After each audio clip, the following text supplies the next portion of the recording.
everybody? It's your boy the Kryptonian saying here, bringing you a review for One Piece Chapter 587. And just when I thought Oda wouldn't go any further with this, he went all the way with it. Like, we knew Trash Mountain was going to get burned down, but Oda just decided to show you both ends of the spectrum, where you see the really rich aristocrats, how they're kind of living it up, and like, oh, it's so bright. Oh, please shut the curtains. I can't deal with this anymore. And you see them in their life of luxury, but then you see all the people of Trash Mountain, the worst of the worst, the poor.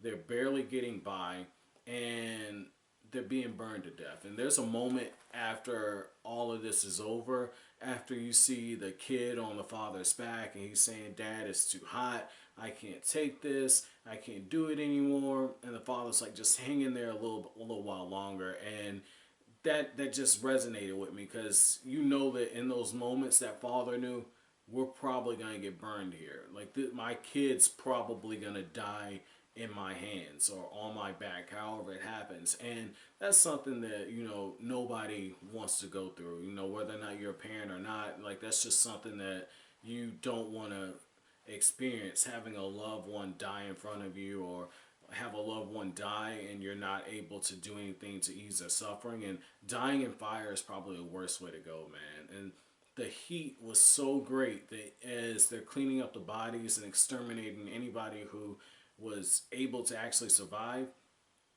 they're looking around, they're saying, wow, even the bones got burned to ash. So it lets you know how intense these flames were. And if I'm not mistaken, there was actually wind blowing on that night too. So that makes it even more insane about what happened. And it kind of feels fitting. And I got a prediction here. I'm betting that Ace probably found his devil fruit there, just based off of the symbolic nature of it. And it, on the other hand, it doesn't match up with the timeline though, because if I'm not mistaken, I think he got his devil fruit after he went to sea.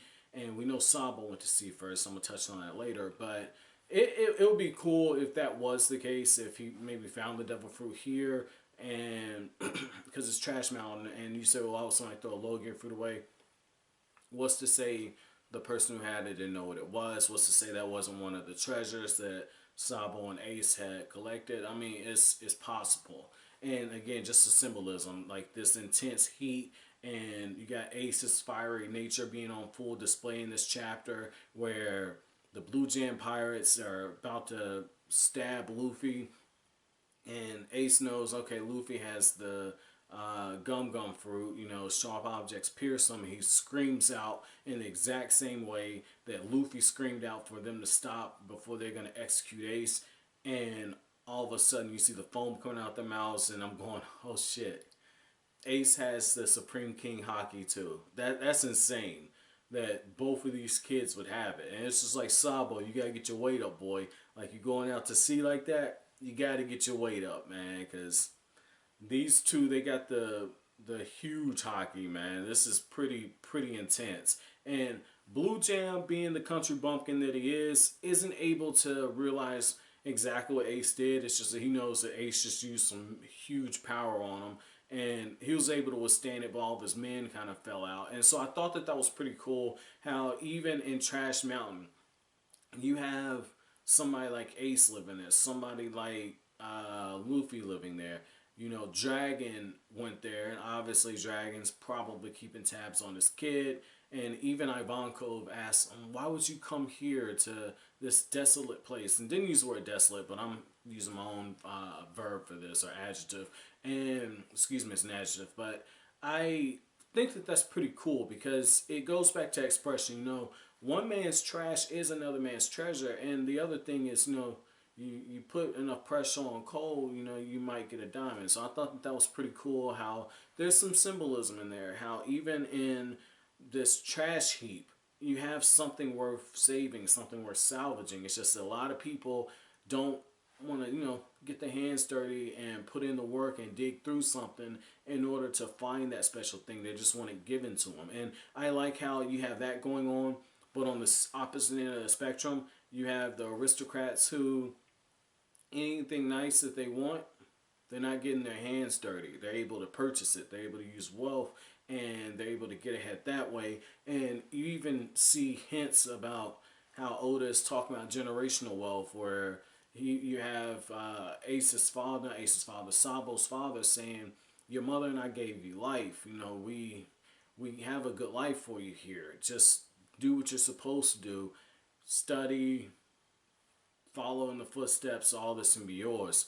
And you know, Sabo has it in him. Sabo has lived on both sides of it. He was never really happy as an aristocrat, and for him, he's thinking about Ace, he's thinking about Luffy, and he ends up going to sea because he's like, "Look, I've been spoon fed most of my life.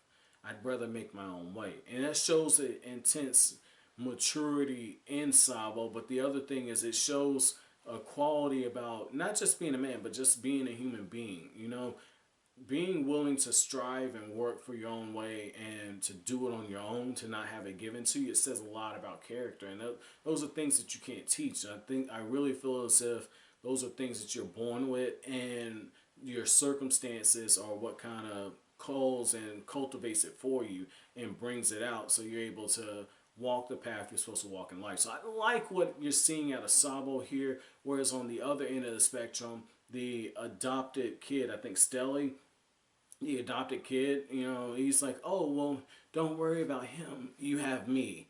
I can be everything that you need." And that's like another hard hitting thing. If you look at the father's response to it, he kind of yucks it up with him, but it's almost like he's saying, like, "Yeah, you're a great substitute. You know, like, you're a great sixth man. You're almost good enough to be a starter, but my son's the starter I want." And you know, I like how Oda just kind of put that in there. How even like in that sense, you know, he still wants his actual kid to do right by him, but he's got this kid here this adopted kid who basically is everything that he wanted. So I mean, it's interesting.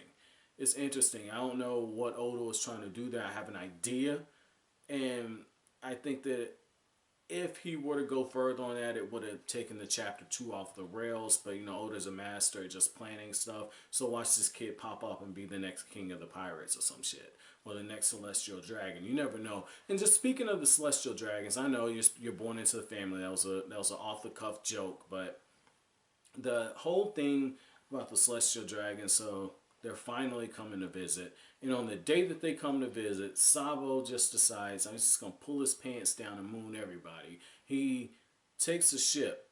He puts a pirate flag up. And it's got the S on it. And he sets out. And he's in his old ragtag gear. So I thought that was pretty cool. Just the fact that he was able to, you know, go out to sea like that on such a huge day. And so it's almost like a fall from grace. But in this case, it's like Sabo doesn't give a fuck where he came from, man. So I thought that was pretty cool. You know, just look at the parallels here. You got Sabo, somebody who was born into wealth, has everything given to him, and that isn't good enough for him. He wants to build his own way. Whereas you got somebody like Bluejam, who would give everything to be an aristocrat, cuts corners, steals treasure, does everything to accumulate wealth, and it's because he wants to be in the upper class. But Sabo grew up in it and realizes it's not all that it's cracked up to be. And so I like how you just have these two characters on the opposite end of the spectrum. One has what the other wants. You know, Bluejam is able to make his own way. Sabo wants that. Sabo has everything spoon fed to him. Bluejam wants that. I mean, it's interesting. You know, it goes in that whole expression, you know, is the grass really greener on the other side? So I thought that was pretty cool how Oda just weaved all that into this, man. You know, sometimes, you know, I have people say, "Oh, well, you know, it's just a manga. It's not that deep." Nah, like, when you read into what's actually being done, there's a lot of cold shit that's being put in here, man. So the last thing I want to talk about is what's going on with Ace. Did Ace and the manly looking chick, okay, the bandit who took care of him, all right, Dadan, what happened? Because you know, she's like, "I'll make sure Ace gets back," and you just see that stubborn nature in Ace just pop out all over again. He's like, "Oh, fuck that, I'm not running. Are you kidding me? I'm gonna whoop his ass." And it's that same mentality that got him killed. And so again, it's just Oda showing us that Ace, he's a lost cause. You weren't ever gonna be able to save him. And even when Luffy is just beaten up and battered, just like how he is in the present timeline, even when that's going on, Luffy's thoughts about Ace. So I thought that that was pretty cool, just how you see in Ace and in Luffy the characteristics that make both of these characters who they are. They're still firmly engraved in them as kids. So overall, this is a pretty good chapter, guys. My chapter question for you guys is, what were your thoughts about Dragon coming back to this kingdom? And in particular, how after Ivankov, I'm guessing, uses the wink wink fruit because, not fruit, but wink wink power, because it blows away the explosion and creates a path. And you hear the people say, oh, the fire had an explosion and created this path to the ship. And Dragon is basically recruiting for the revolutionaries. What are your thoughts about him deciding to come here? Do you think it was more so because of Luffy? Or do you think that he looked at this kingdom in particular and said, yeah, there's something here. These people are exactly who I want in my revolutionary army. But as always, guys, if you like anything I had to say, don't forget to comment, rate, subscribe, share. Thank you so much for watching the end of the video, guys. Have an awesome day.